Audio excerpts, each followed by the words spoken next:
बिस्मिल्लाहिर्रहमानिर्रहीम। अस्सलामुअलैकुम स्टूडेंट्स हम BSN 4th सेमेस्टर के सब्जेक्ट नर्सिंग इथिक्स पढ़ रहे हैं।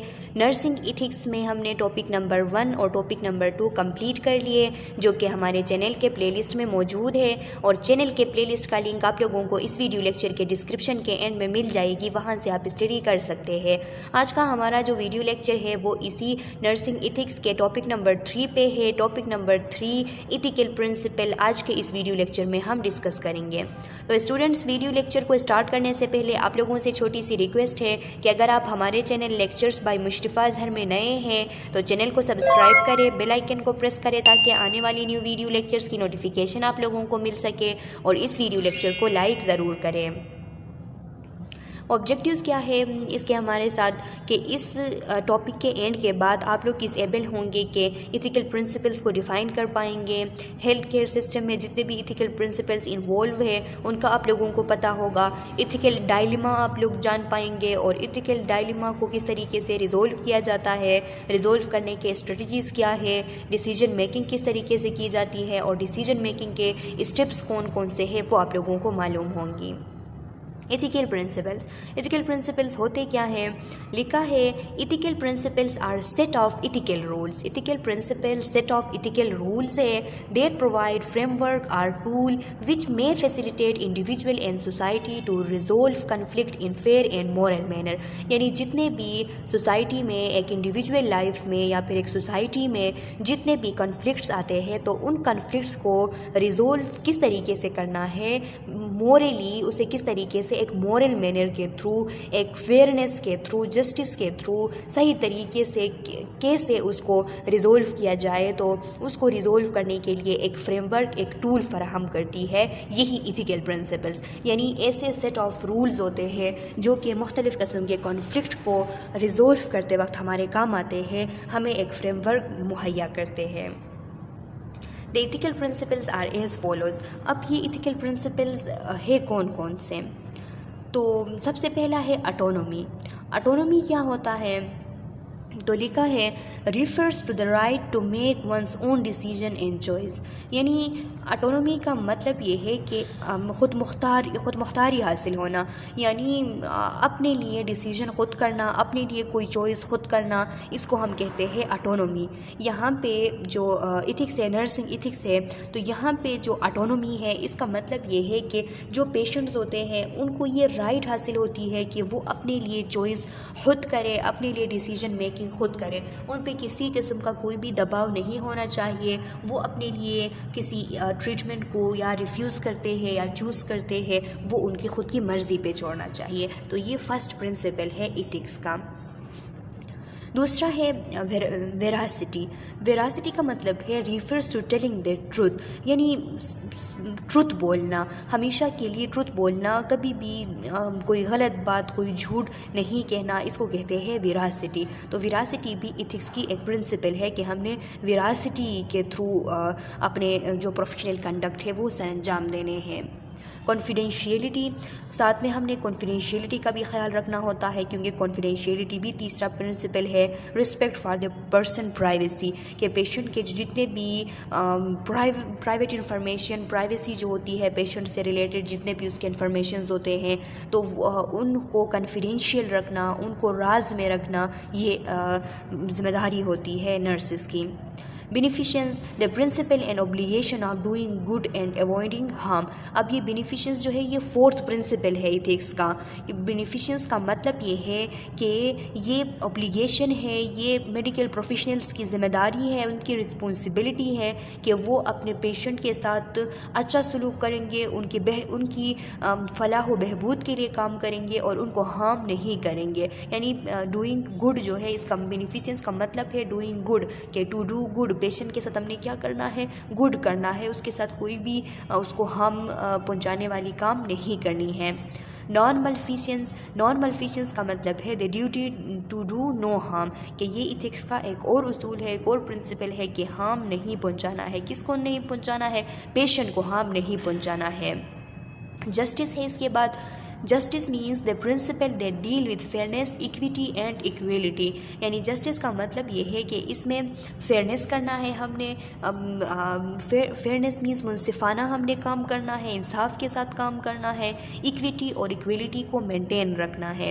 इक्विटी का मतलब ये है, इक्वलिटी और इक्विटी ये दोनों अलग चीज़ होती है स्टूडेंट्स। इक्वलिटी का मतलब ये है कि सबके साथ एक जैसा सलूक करने को हम कहते हैं इक्वलिटी, और इक्विटी का मतलब ये है कि जिसको जितना नीड हो उतना अगर हम उसकी मदद करें तो इसको कहते हैं इक्विटी। फॉर एग्ज़ाम्पल इक्वलिटी का मतलब ये है कि हमारे साथ एक ही किस्म के पेशेंट हैं, कि दोनों COPD के पेशेंट हैं, तो COPD के पेशेंट है और दोनों की एज भी एक जैसी है बिल्कुल, तो इनके साथ हम इक्वलिटी करेंगे, जितना रिसोर्सेज है इक्वली हम इन दोनों के लिए तकसीम करेंगे। लेकिन अगर ऐसे सिचुएशंस भी होते हैं, फॉर एग्ज़ाम्पल हमारे साथ 2 पेशेंट हैं वार्ड के अंदर, एक पेशेंट जो है वो पहले से हॉस्पिटल में था, उसको कोई गैस्ट्रो इंटेस्टिनल कोई मसला है, कोई भी मसला है गैस्ट्रो इंटेस्टिनल से रिलेटेड, और एक पेशेंट अभी आया हुआ है इमरजेंसी कंडीशन में, रोड ट्रैफिक एक्सीडेंट के बाद आया हुआ है। तो अब हम क्या करेंगे, हम जो ज़्यादा रिसोर्सेज है, जो ज़्यादा केयर है वो इस RTA के पेशेंट को देंगे, रोड ट्रैफिक एक्सीडेंट के जो इमरजेंसी का पेशेंट है, ताकि हमने अभी इसकी जान बचानी है। अभी वो जो गैस्ट्रो का पेशेंट हमारे साथ है उसकी जान अभी महसूस है, अभी ज़्यादा नीड जो है वो इस इमरजेंसी में आए हुए पेशेंट को है, तो हमने इसके नीड को देख के कि ज़्यादा नीड किसको है उस पर जब हम रिसोर्सेज ज़्यादा उस पर काम करते हैं, रिसोर्सेज भी उस पर हम लगा देते हैं और हम केयर भी उसको ज़्यादा दे देते हैं जिसको ज़रूरत ज़्यादा होती है, तो इसको कहते हैं इक्विटी। तो जस्टिस हमने करनी है। इसके अलावा फेडिलिटी का मतलब है means to be faithful to agreement and promises. हमने जितने भी प्रोमिसेस करने हैं पेशेंट के सर्जरी से रिलेटेड हो या हेल्थ केयर फैसिलिटी के अंदर जिस चीज़ से भी रिलेटेड हो, जितने भी हमने कोई एग्रीमेंट किया या कोई प्रोमिसेस किए तो उनके साथ हमने फेथफुल रहना है, उनको हमने भूलना नहीं है। जो जितने भी हमने एग्रीमेंट्स किए हुए हैं उनको हमने पूरा करना है। अकाउंटेबिलिटी मीन्स के एक ऐसी जिम्मेदारी जिसके लिए आप जवाबदेह होते हो। अकाउंटेबिलिटी का मतलब है जवाबदेह होना। आप आंसरेबल होते हो to one self and other for one's own action. अपने ही एक्शन के लिए अपने आप के सामने भी जवाब देना पड़ता है और दूसरों के सामने भी जवाब देना पड़ता है। तो ये भी एक इथिक्स की एक प्रिंसिपल है कि आप कोई भी काम करो तो फिर आपने ख़ुद को भी जवाब देना है कि क्या मैंने सही किया है या गलत किया है, और दूसरों को भी फिर आपने जवाब देना होता है। दूसरों को मीन्स के आपके डॉक्टर्स को, आपके जो सीनियर्स हैं उनको, हॉस्पिटल को, पॉलिसीज़ वालों को, इन सब को भी आपने आंसर करना है। तो अब यहाँ पे MCQs के लिए आपने याद रखने हैं कि इथिक्स के कितने प्रिंसिपल्स है। ऑटोनॉमी है, वेरासिटी है, कॉन्फिडेंशियलिटी है, बेनिफिसेंस, नॉन मल्फिसेंस, जस्टिस, फिडेलिटी और अकाउंटेबिलिटी। ये जितने भी यहाँ पे दिए गए हैं ये सब कोई भी आपको उसके लिए MCQs बन सकती है, और इनमें से कोई एक हो सकती है कि which of the following is include in the principles of ethics. तो आपको याद हो कि प्रिंसिपल ऑफ इथिक्स में कौन कौन से चीज़ें इन्वॉल्व हैं। अब देखिए इथिकल डायलेमा। तो स्टूडेंट्स इथिकल डायलेमा क्या होता है? इथिकल डायलेमा को हम इथिकल पैराडॉक्स भी कहते हैं, इसको हम मोरल डायलेमा भी कहते हैं। ये एक प्रॉब्लम होती है डिसीजन मेकिंग में, यानी डिसीजन मेकिंग का जो प्रोसेस होता है उसमें एक प्रॉब्लम आती है कि 2 पॉसिबल ऑप्शंस आपके सामने होते हैं, कोई भी 2 पॉसिबल ऑप्शंस, लेकिन फ़र्ज़ कर ले कि वो जो ऑप्शंस आपके सामने मौजूद होते हैं वो उन ऑप्शंस में कोई भी ऑप्शन जो है वो एब्सोल्युटली एक्सेप्टेबल नहीं होता इथिकल पर्सपेक्टिव से अगर हम उसको देखें। यानी कोई भी ऐसी सिचुएशन कि आप उसमें डिसीजन मेकिंग कर रहे हो, डिसीजन मेकिंग करते वक्त आपके सामने सिर्फ 2 रास्ते हैं और वो जो 2 रास्ते मौजूद है उसको अगर इथिकल पर्सपेक्टिव से हम देखें तो दोनों रास्ते गलत है, दोनों जो है आपके जहन को सेटिस्फाई नहीं कर रही है। तो ऐसे सिचुएशन को हम कहते हैं इथिकल डायलेमा, कि आप अगर एक तरफ जाते हो तो भी गलत करते हो, दूसरी तरफ जाते हो तो तब भी आप गलत करते हो। तो इस किस्म के सिचुएशन को हम कहते हैं इथिकल डायलेमा। लिखा है many of our ethical issues arise when dealing with the beginning of human life और the end of human life and the use of technology. यानी बहुत सारे ऐसे इथिकल इश्यूज़ हैं जब भी ज़िंदगी की आगाज़ होती है या कोई डेथ की टाइम होती है या फिर हम कोई टेक्नोलॉजी यूज़ करते हैं, हम जो भी करते हैं तो उस टाइम पे कभी कभार इस तरह होता है कि मुख्तलिफ़ किस्म के इथिकल इश्यूज़ वो हम पे अराइज़ होते हैं। There are so many others, बहुत सारे ऐसे दूसरे भी काम हैं जिनको जब हम करते हैं तो उस टाइम इथिकल इश्यूज़ बन जाते हैं। Nurses face different ethical dilemmas इन ए हेल्थ केयर सिस्टम। अब हेल्थ केयर सिस्टम के अंदर नर्सेज जो होती है वो भी मुख्तलिफ़ किस्म के बहुत ज़्यादा इथिकल डायलेमाज का सामना करती है। कैसे? For example, how should a nurse allocate her his time and effort when caring for 8 acutely ill patients. Time and effort are resources. अब देखें, अगर एक ही टाइम पे 8 एक्यूटली इल पेशेंट्स आके एडमिट हो गए तो कैसे एक नर्स एक ही टाइम पे 8 एक्यूटली इल पेशेंट्स को टाइम भी दे और उनको रिसोर्सेज भी दे? कैसे दे सकता है? अगर सबको फुली टाइम दे और फुल रिसोर्सेज दे तो वो मैनेज नहीं कर पाता। रिसोर्स इतने हैं नहीं कि सबको फुली मिल सके, टाइम इतना है नहीं कि सबको फुली दे सके। अगर फुली एक पेशेंट को टाइम देता है तो दूसरे के पास वो पहुंच ही नहीं पाता, दूसरा मर जाता है। अब अगर थोड़ा टाइम सबको दे दे तो फिर उस थोड़े टाइम से उनका सही तरीके से ट्रीटमेंट नहीं होता।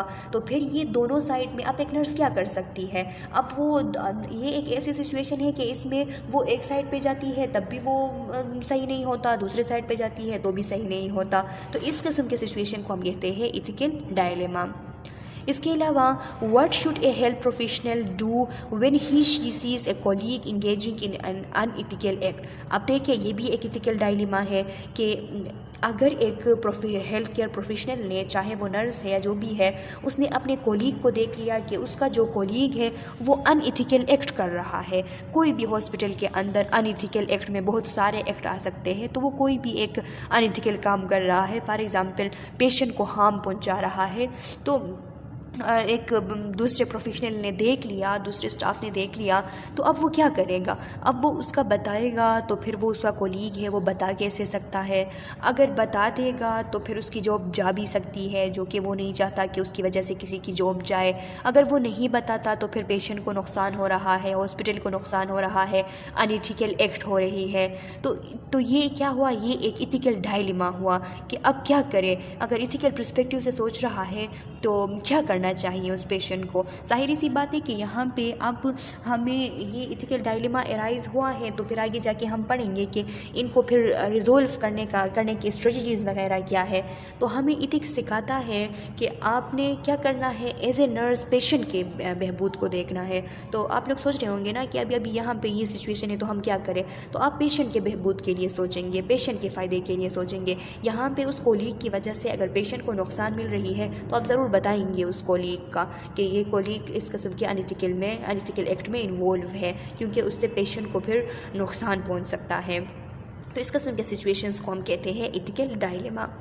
Because of the families which the terminally ill status has not been told the patient, but the nurse is sure she knows she is dying. What should the nurse do ethically when this patient directly asks him about her condition? अब देखिए, family की ये wish है कि एक terminally ill patient है कि उसको ना बताया जाए कि वो टर्मिनली इल है। अब नर्स को पता है कि वो पेशेंट जो है वो अभी कुछ घंटों का मेहमान है, और अब अगर वो पेशेंट ख़ुद ही डायरेक्टली उस नर्स से पूछे कि मेरी क्या सिचुएशन है, तो वो अब नर्स क्या कहे? वो उस पेशेंट को बता दे उसके हालत के बारे में कि वो अभी 3-4 घंटों का मेहमान है, या फिर वो ना बताए और उससे कहे कि आप ठीक हो सकते हैं, ठीक हो जाएंगे, उससे झूठ बोले? तो यहाँ पे पेशेंट क्या करे? अब ये एक इथिकल डायलेमा हो गया। तो यहाँ पे साथ में आप लोगों को बता भी देती हूँ, स्टूडेंट्स बताती चलती हूँ कि यहाँ पे अगर ऐसी सिचुएशन है तो फिर अपने पेशेंट से छुपाना है, अपने पेशेंट को बताना नहीं है कि आप जो है टर्मिनली इल पेशेंट से ये कहे कि आप कुछ घंटों में मरने वाले हो। तो अगर वो 10 घंटों में मरने वाला था तो आप उसको बताएंगे तो वो इतने डिप्रेशन में आ जाएगा कि वो 3-4 घंटों में ही या फिर 2 घंटों में ही वो मर जाएगा। तो इसीलिए ऐसे सिचुएशंस में आपने जो डेथ की बात है वो पेशेंट से छुपानी है, पेशेंट को बतानी नहीं है। Is lying to a patient ever ethical?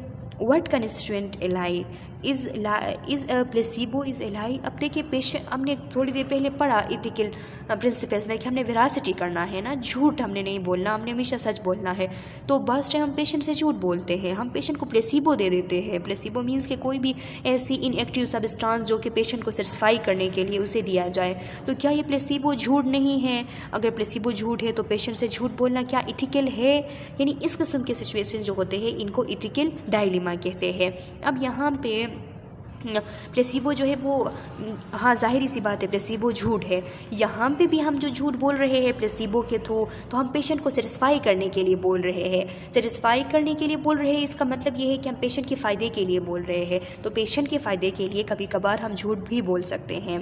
Should the nurse follow a doctor order if he she think there is a potential problem with the order. अगर डॉक्टर कोई ऑर्डर करे नर्स को और नर्स को लगे कि इसके साथ कोई प्रॉब्लम है, कोई ख़ास प्रॉब्लम है इस ऑर्डर के साथ, डॉक्टर से कोई गलती हुई है या कोई प्रॉब्लम है, तो अब नर्स क्या करे? अब नर्स उस डॉक्टर को फॉलो करे या फिर उस डॉक्टर को रोके उस काम से, उसको बताए कि ये गलत है। अब क्या करे? ये भी एक इथिकल डायलेमा है। तो यहाँ पे भी एक नर्स ने डॉक्टर को बताना है, उसने छोड़ना नहीं है कि डॉक्टर का हुक्म है तो ज़रूर करना है, इस तरह नहीं करना। यहाँ पे अगर कोई पोटेंशियल प्रॉब्लम ऑर्डर के साथ लग रही है तो फिर जो है आप चैलेंज कर सकते हो, आपको ये हक हासिल है कि आप पूछ सकते हो डॉक्टर से। Two ethical principles are do no harm and do good. ये जो टू इथिकल प्रिंसिपल्स है कि बेनिफिसेंस और नॉन मलेफिसेंस के, नुकसान नहीं पहुंचाना है और पेशेंट के साथ गुड करना है। What do we mean by harm and good? अब ये जो नुकसान है हार्म, इसका मतलब क्या है और ये जो गुड है इसका क्या मतलब है? Health professionals have two basic ethical obligation. अब जो हेल्थ प्रोफेशनल्स होते हैं उनके इथिकल दो जिम्मेदारियाँ होती हैं। टू एक्सटेंड लाइफ, एक तो लाइफ को एक्सटेंड करना, एक और दूसरा to lessen pain and suffering, और पेन और सफरिंग जो है उसको कम करना, यानी पेशेंट को जो पेन जो सफरिंग हो रही है उसको कम करना और उसके लाइफ को एक्सटेंड करना। ये एक मेडिकल प्रोफेशनल का, हेल्थ प्रोफेशनल का, चाहे वो नर्स हो, डॉक्टर हो या जो भी हो, उसकी एक इथिकल ऑब्लिगेशन होती है। अब can they do both in this situation when morphine में शॉर्टन पेशेंट लाइफ? अब देखिए मॉर्फिन से पेशेंट की लाइफ जो है वो में भी शॉर्टन हो सकती है क्योंकि मॉर्फिन रेस्पिरेटरी डिप्रेशन काज करती है, लेकिन पेन को भी तो ठीक करना है। अब क्या पेन को ठीक करने के लिए मॉर्फिन दे सकते हैं कि मॉर्फिन की वजह से फिर पेशेंट की लाइफ शॉर्ट हो जाती है? तो ऐसे में क्या करना चाहिए? तो ऐसे में कोई ऐसी ड्रग यूज़ करनी चाहिए जो कि पेन को भी ठीक करे और वो लाइफ को भी कोई जो है ज़्यादा नुकसान ना पहुँचाए। इस किस्म की कोई ड्रग आपने यूज़ करनी है।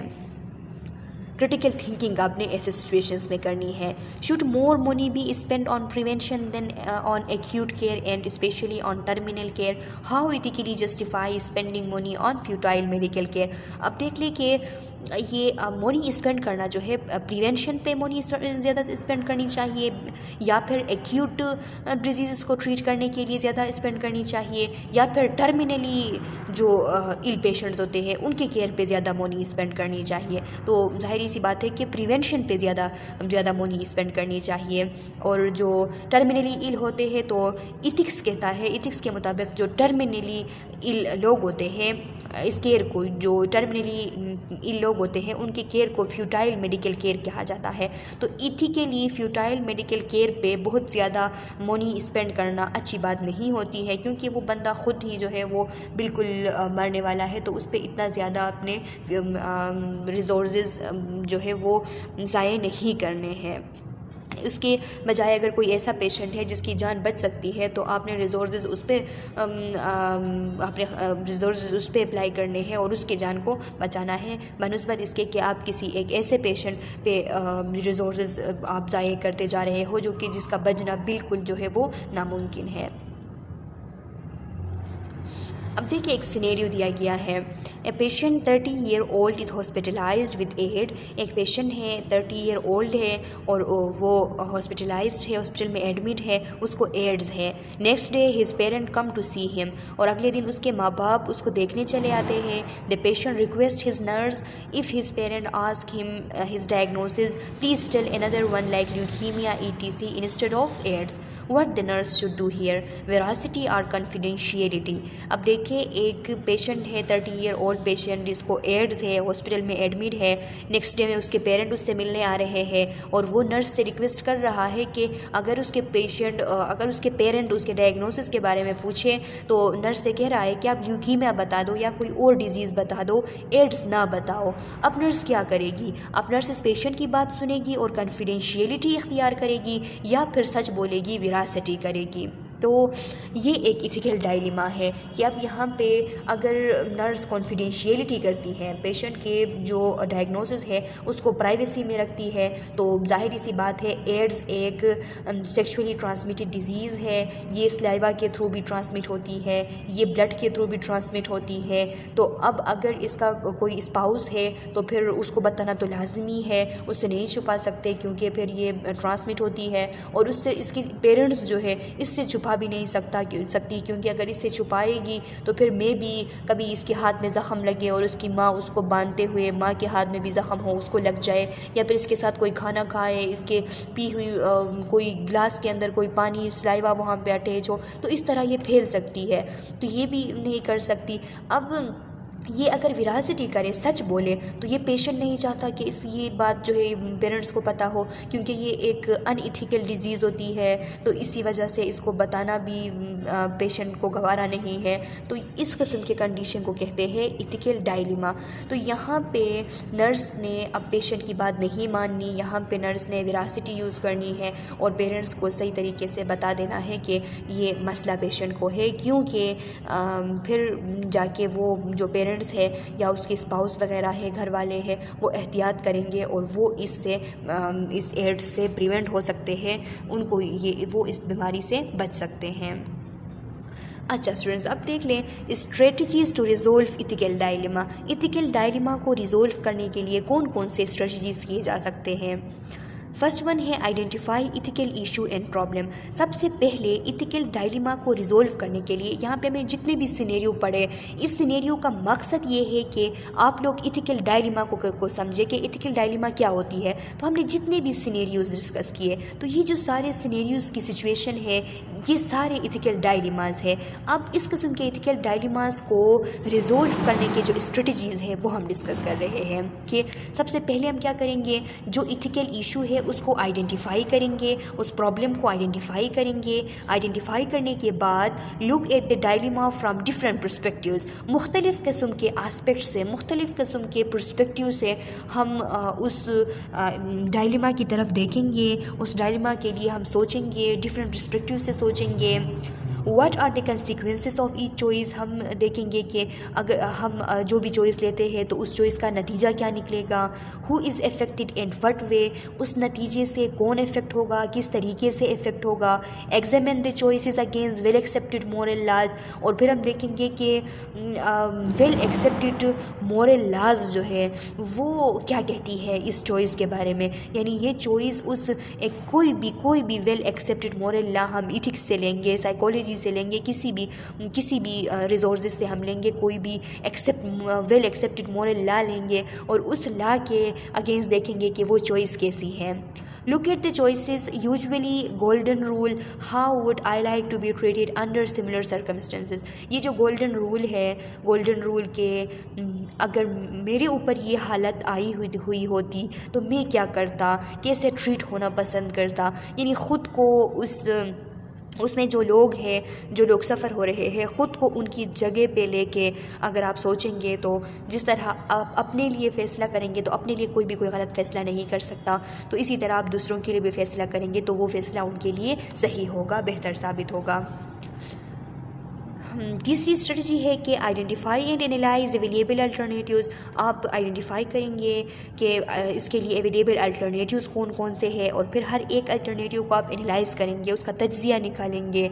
सेलेक्ट वन अल्टरनेटिव, फिर तज्ज़िया निकालने के बाद जो अल्टरनेटिव आपको बेहतर लगती है उसको आप सेलेक्ट करेंगे और सेलेक्ट करने के बाद जस्टिफाई द सिलेक्शन। आप अपने सिलेक्शन को जस्टिफाई करेंगे। ऐसा नहीं है कि आपने एक बार सिलेक्शन किया फिर आपको वो गलत लग रही है और आप उसको छोड़ देते हैं, ऐसा नहीं है। पहले सही तरीके से सोच के एनालाइज करके आपने एक अल्टरनेटिव सेलेक्ट करनी है, सेलेक्ट करने के बाद उसको सही तरीके से जस्टिफाई करनी है। Ethical decision making, responsible ethical reasoning is rational and systematic. अब ये जो इथिकल रीजनिंग होती है, रिस्पॉन्सिबल इथिकल रीजनिंग जो होती है वो सिस्टमेटिक भी होती है और एक रेशनल भी होती है। रेशनल का मतलब ये है कि मीन्स वो लॉजिक बेस्ड होती हैं, वो उसका कोई ना कोई रीज़न ज़रूर होता है। तो इथिकल रीज़निंग जो है ये रेशनल होती है और सिस्टमेटिक होती है, यानी ये बहुत ज़्यादा बेहतर होती है। कोई भी हम डिसीजन मेकिंग करते हैं तो जब उस डिसीजन मेकिंग के लिए हम इथिकल रीज़निंग करते हैं तो हम किसी ना किसी लॉजिक तक ज़रूर पहुंच जाते हैं। It should be based on ethical principles and code of ethics. अब जो डिसीजन मेकिंग है ये इथिकल प्रिंसिपल के बेस पे होना चाहिए और जो कोड ऑफ एथिक्स है, कोड ऑफ एथिक्स जो कुछ भी कहता है उसके बेसिस पे होना चाहिए। रदर देन और emotional intuition fixed policies are precedent. किसी प्रेसिडेंट के बेस पे या कोई सिर्फ एक किस्म का फिक्स्ड पॉलिसी हो उसके बेसिस पे या फिर इमोशंस के बेसिस पे, इस तरह नहीं होने चाहिए। इंस्टीट्यूशन का मतलब है कि sense of kindness, sense of fear, इन सब चीज़ों से हट के इथिकल प्रिंसिपल्स और कोड ऑफ एथिक्स के मुताबिक डिसीजन मेकिंग होनी चाहिए। A good decision is one that is in the client's best interest. और गुड डिसीजन वो है कि अगर वो क्लाइंट बेस्ट इंटरेस्ट में है, यानी क्लाइंट के फ़ायदे को अगर पहले देखा गया है तो वही फ़ैसला जो है वो बेहतरीन फ़ैसला होगा। And at the same time preserve the integrity of all involve. और पेशेंट के बेस्ट इंटरेस्ट में होने के बावजूद दूसरे जो जितने भी लोग उसमें इन्वॉल्व है उनकी इंटीग्रिटी भी कायम रहे, उनकी इंटीग्रिटी भी प्रिजर्व हो, ऐसा फ़ैसला बहुत अच्छा फ़ैसला होता है। Steps of ethical decision making. अब स्टेप कौन सी है इथिकल डिसीजन मेकिंग की? जब कोई भी इथिकल डिसीजन मेकिंग आप कर रहे हो तो फिर आप कौन कौन से स्टेप्स से जाओगे? सबसे पहले आइडेंटिफाई द मोरल एस्पेक्ट। आप उस डिसीजन के मोरल एस्पेक्ट्स जो है वो आइडेंटिफाई करोगे अपने लिए। गैदर रिलीवेंट फैक्ट, फिर आप उसी that relate to the issue, उस इशू से रिलेटेड जो रिलीवेंट फैक्ट है, उससे ताल्लुक़ रखने वाले जो हकीकत है, जो मुख्तलिफ़ किस्म के फैक्ट्स हैं वो आप गैदर करेंगे, वो आप मालूम करेंगे। Determine ownership of the decision, उस डिसीजन की जो ओनरशिप है कि कौन इसको ऑन कर रहा है, कौन ये फैसला कर रहा है, उसको आप डिटरमिन करेंगे। For example for whom is the decision being made, वो डिसीजन किसके लिए हो रही है। Who should decide and why, कौन डिसाइड कर रहा है और क्यों डिसाइड कर रहा है, ये चीज़ें आपने डिटरमिन करनी है। Clarify and apply personal values, अपने वैल्यूज़ को क्लियरिफाई करना है और अप्लाई करना है, अपने वैल्यूज़ भी आपने अप्लाई करने हैं जब भी आप डिसीजन मेकिंग कर रहे हो। Identify ethical theory and principle, ethics के थ्योरीज, इथिक्स के प्रिंसिपल्स आपने आइडेंटिफाई करने हैं। आइडेंटिफाई एप्लीकेबल लाज और इंस्टीट्यूशनल पॉलिसीज़, इंस्टीट्यूशनल पॉलिसीज़ और एप्लीकेबल लॉ जितनी है वो भी आपने आइडेंटिफाई करनी है। यूज़ कंपिटेंट इंटरडिसिप्लिनरी रिसोर्सेज, ऐसे आपने यानी उस डिसिप्लिन से रिलेटेड कंपिटेंट आपने रिसोर्सेज यूज़ करने हैं, वो रिसोर्सेज डिसिप्लिन से रिलेटेड भी हो और कंपिटेंट भी हो, यानी वो कुछ काबिल हो, ऐसी चीज़ें आपने यूज़ करनी है।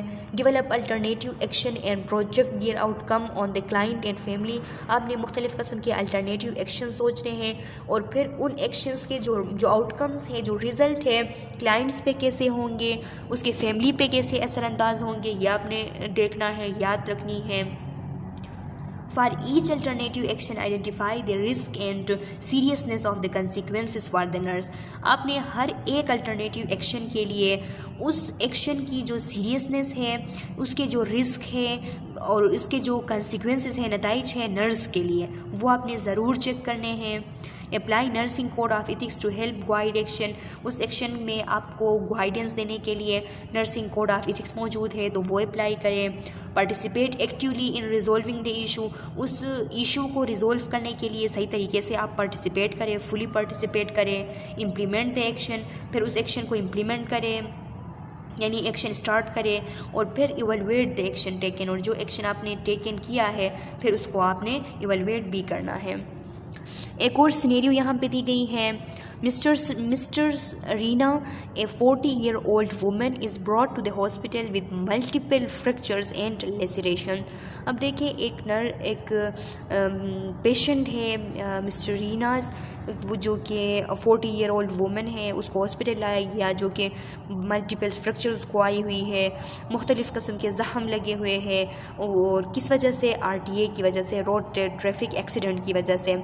Her husband who was killed in the accident was brought the same hospital but dead. अब उसका हस्बैंड भी इस एक्सीडेंट में मौजूद था और वो मर चुका है और उसकी डेड बॉडी भी हॉस्पिटल लाया गया है। Miss Reena who had been driving, miss Reena जो कि ड्राइविंग कर रही थी, फ्रिक्वेंटली क्वेश्चंस मिस अल्माज एक उसकी प्राइमरी नर्स है, उससे बार बार ये क्वेश्चन कर रही है किस बारे में, अबाउट हर हस्बैंड, अपने हस्बैंड के बारे में। The surgeon doctor Momin has told the nurse not to tell miss Reena about the death of her husband. और डॉक्टर मोमिन जो उसका सर्जन है मिस रीना का, उसने कहा है कि पेशेंट को उसके हस्बैंड के बारे में नहीं बताना है। However he does not give the nurse any reason of this instruction, लेकिन उसने डॉक्टर मोमिन ने कोई रीज़न नहीं बताया, बस कहा कि उसको नहीं बताना है। Miss Almas express her concern to the charge nurse who says their surgeon order must be followed.